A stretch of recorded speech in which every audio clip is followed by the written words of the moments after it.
یہ دنیا ایک امتحان گاہ ہے۔ یہاں اللہ رب العزت نے ہمیں بہت تھوڑے سے وقت کے لیے بھیجا ہے اور اس کو چھوڑ کر ہمیں واپس اللہ کی طرف لوٹ کے جانا ہے۔ دنیا میں انسانوں کو مختلف قسم کے حالات، واقعات، حادثات، اس طرح سے معاملات آتے ہیں اور انسان کو ان میں بعض مرتبہ ڈپریشن ہو جاتی ہے، یہ پریشانیوں اور غموں کا شکار رہتا ہے۔ جب ان حالات میں بندہ آتا ہے نا تو کچھ لوگ تو ایسے ہوتے ہیں جو ان ناموافق حالات کو دیکھ کے ڈپریشن کا شکار ہو جاتے ہیں اور دعا کرنا ہی چھوڑ دیتے ہیں، اور کچھ ایسے ہوتے ہیں کہ وہ کہتے ہیں ہم نے دعائیں تو بہت مانگی ہیں لیکن قبول نہیں ہوتی۔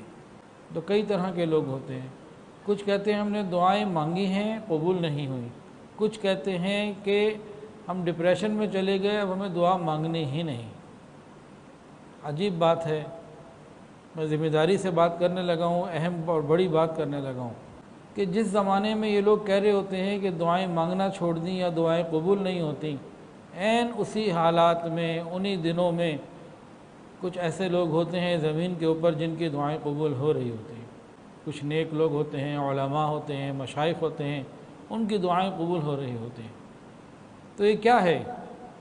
یہ لمحہ فکریہ ہے، یہ فکر کرنے والی ایک بات ہے کہ ان کی ہو رہی ہیں ہماری نہیں ہو رہی، وجہ کیا ہے؟ پروردگار کا وعدہ ہے ادعونی استجب لکم، میرے بندو تم مانگو میں دوں گا۔ کوئی شرط تو بیچ میں نہیں رکھی کہ نیک مانگے گا تو دے دوں گا، برا مانگے گا تو نہیں دوں گا۔ اس نے تو وعدہ فرمایا ہے ادعونی استجب لکم، میرے بندو تم مانگو، مانگنے والے بنو، مانگنے کے طریقے سے مانگو، تو پھر میرے دروازے کھلے ہیں دینے کے لیے، میں دے کے خوش ہونے والا ہوں۔ دعا مانگنا یہ کئی اعتبار سے ہے۔ ایک تو یہ ہے کہ دعا مانگنا بندے کی ضرورت بھی ہے، اور دوسرا یہ عبادت کا ایک طریقہ بھی ہے اور بندگی کے اظہار کا ایک طریقہ بھی ہے۔ دعا بندے کی ضروریات بھی پوری کر دیتی ہے اور بندے کو اللہ تعالیٰ کا قرب بھی عطا فرما دیتی ہے۔ اتنی بڑی بات ہے۔ آج ہمیں نہ دعا کی اہمیت کا اندازہ ہے، نہ دعا کو صحیح مانگنے کا طریقہ آتا ہے، اس لیے ہم پریشان ہوتے ہیں۔ یاد رکھیے، یقین کے ساتھ نکلی ہوئی زبان سے جو دعائیں ہیں ہم انشاءاللہ اپنی آنکھوں سے قبول ہوتا اسے دیکھیں گے۔ یقین کی ضرورت ہے، اللہ رب العزت کے ساتھ تعلق کی ضرورت ہے۔ اور یہ بات بھی یاد رکھیے، کل قیامت کے دن کوئی بندہ اللہ رب العزت کے حضور کھڑے ہو کے یہ نہیں کہہ سکتا اللہ میں نے مانگا تھا اور مجھے نہیں ملا۔ اللہ فرماتے ہیں وقال ربکم ادعونی استجب لکم ان الذین یستکبرون عن عبادتی سیدخلون جہنم داخرین۔ اور کہا تمہارے پروردگار نے کہ مجھ سے دعا مانگو، میں قبول کروں گا تمہاری دعاؤں کو، بے شک جو لوگ میری دعا سے، میری عبادت سے یعنی دعا سے تکبر کرتے ہیں انہیں جہنم میں بھیجا جائے گا۔ اس آیت میں ایک تو دعا مانگنے کا حکم دیا گیا، پھر قبولیت کی خوشخبری بھی عطا فرما دی، اور اس پر سے ترہ یہ مزے کی بات یہ کہ جو دعا نہ مانگے اس سے ناراضگی کا اظہار بھی۔ کیوں نہیں مانگتے بھئی تم دعا؟ یہ ناراضگی کا اظہار ہے۔ دنیا والوں سے ایک دفعہ مانگو وہ دے دیں گے، دو دفعہ مانگو پھر دے دیں گے، کئی دفعہ مانگو تو وہ رابطہ ہی بند کر دیتے ہیں۔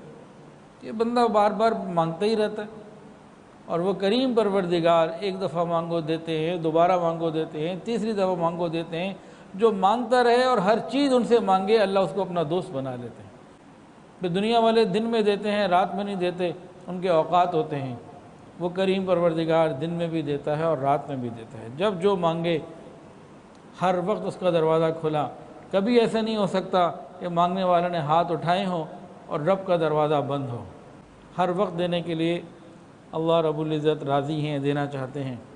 دعا کے بارے میں قرآن مجید میں بہت ہی خوبصورت بات، قُلْ مَا يَعْبَأُ بِكُمْ رَبِّي لَوْلَا دُعَاؤُكُمْ، محبوبہ کہہ دیجئے میرے بندوں کو میرے رب کو تمہاری کوئی پرواہ نہ ہوتی اگر تم مجھ سے دعا نہ مانگتے ہوتے۔ یعنی اللہ تعالیٰ نے بندوں کو پیدا ہی اس لیے کیا ہے کہ یہ مجھ سے مانگے تو انہیں میں عطا کروں۔ اگر بندہ اللہ سے نہ مانگے تو اللہ تعالیٰ کی کچھ صفات ایسی ہیں جو ظاہری نہ ہو۔ اللہ تعالیٰ کی سخاوت کیسے ظاہر ہو اگر کوئی مانگنے والا نہ ہو؟ اگر کوئی گناہ کر کے معافی مانگنے والا نہ ہو تو اللہ تعالیٰ کی صفت غفاریت وہ کیسے ظاہر ہو؟ حدیث کے اندر آتا ہے اگر تم دعائیں مانگنا چھوڑ دو گے اللہ ایسی قوم کو پیدا کرے گا جو گناہ بھی کرے گی اور بھی توبہ بھی کرے گی اور اللہ اسے معاف بھی کرے گی۔ اس کی مثال ایسے سمجھیں، ایک بہت امیر آدمی ہے اور وہ چاہتا ہے کہ میں لوگوں کو کچھ تقسیم کروں، مال دوں، اور اس کے دروازے پہ کوئی نہ آ رہا ہو، وہ اس انتظار میں بیٹھا ہو کہ کوئی آئے تو میں اسے دوں، اور پھر کوئی آ جائے مانگنے والا تو اس کو وہ مانگنے والا کتنا پیارا لگے گا۔ تو بس یہ سمجھنے کے لیے مثال ہے، اللہ رب العزت تو دینا چاہتے ہیں، عطا فرمانا چاہتے ہیں، جب مانگنے والے رب کے در پر آتے ہیں اللہ تعالیٰ خوش ہو جاتے ہیں۔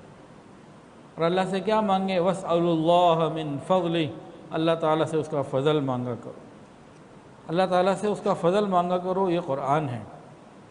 ادعوا ربکم تضرعا وخفیہ، اس آیت میں واضح کر دیا گیا دعا مانگتے ہوئے تذلل کا اظہار، عاجزی کا اظہار بڑا ضروری، اور دل کی تار اللہ کے ساتھ جوڑنا بڑا ضروری۔ عاجزی گڑ گڑانا بھی ہو اور دل کی تار کا پروردگار سے جوڑنا بھی ضروری ہو۔ جہاں دل کی تار نہیں جڑی ہوتی نا وہاں پھر قبولیت میں رکاوٹ آ جاتی ہے۔ حدیث، دعا مومن کا ہتھیار، دین کا ستون اور آسمان اور زمین کی روشنی ہے۔ ایک حدیث کے اندر آتا ہے اگر دعا نہ ہوتی تو بلائیں مجسم ہو کر آتی۔ ایک حدیث میں آتا ہے ادعوا اللہ فی جمیع الاحوال، ہر حال میں اللہ کو پکارو، کوئی بھی حال ہو، خوشی کا ہو، غمی کا ہو، ہر حال میں اللہ کو پکارو۔